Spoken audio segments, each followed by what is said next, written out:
തുഷാർ ഗാന്ധി വിവാദത്തിൽ പ്രതികരിച്ച് ബി.ജെ.പി. സംസ്ഥാന അധ്യക്ഷൻ കെ സുരേന്ദ്രൻ ആധുനിക കാലഘട്ടത്തിലെ വ്യാജ ഗാന്ധിമാർ മഹാത്മാഗാന്ധിയുടെ സ്വപ്നങ്ങളെ കുഴിച്ചുമൂടുകയാണ്. ഗാന്ധിയുടെ പേര് ദുരുപയോഗം ചെയ്തവരാണ് നെഹ്റു കുടുംബം. രാഹുലും സോണിയയും നെഹ്റു കുടുംബമാണ്, ഗാന്ധി കുടുംബമല്ലെന്നും കെ സുരേന്ദ്രൻ പറഞ്ഞു. ഗാന്ധിയെ പൂർണ്ണമായും ഇല്ലാതാക്കിയത് കോൺഗ്രസാണ്. ഗാന്ധിയുടെ സ്വപ്നങ്ങൾ സാക്ഷാത്കരിക്കുകയാണ് മോദി സർക്കാർ ചെയ്യുന്നതെന്നും കെ സുരേന്ദ്രൻ പറഞ്ഞു.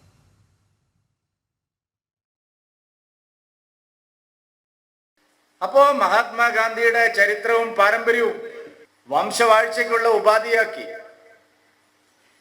ഗാന്ധിജിയുടെ പേര് ദുരുപയോഗം ചെയ്ത വ്യാജ ഗാന്ധിമാരാണ് യഥാർത്ഥത്തിൽ ഗാന്ധിജിയുടെ ആത്മാവിനെ കൊന്നത്.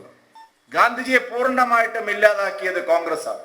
എന്നാൽ ഗാന്ധിജിയുടെ എല്ലാ പിതൃത്വവും തങ്ങൾക്ക് വേണം, അതിനെ രാഷ്ട്രീയമായി ഉപയോഗിക്കണം എന്ന് പറഞ്ഞുകൊണ്ടാണ് വ്യാജ ഗാന്ധിമാർ നമ്മുടെ നാട് ഭരിച്ചത്. ഇപ്പോഴും അതിന്റെ പാരമ്പര്യം തുടരുന്നു. മഹാത്മജി ഈ രാജ്യത്തിന്റെ ആത്മാവിനെ വീണ്ടെടുക്കാൻ ശ്രമിച്ചു.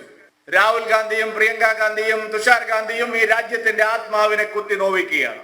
ഇന്ത്യ വളരാൻ പാടില്ല എന്നുള്ള വാശിയോടുകൂടിയാണ് ഈ വ്യാജ ഗാന്ധിമാർ പ്രവർത്തിച്ചുകൊണ്ടിരിക്കുന്നത്.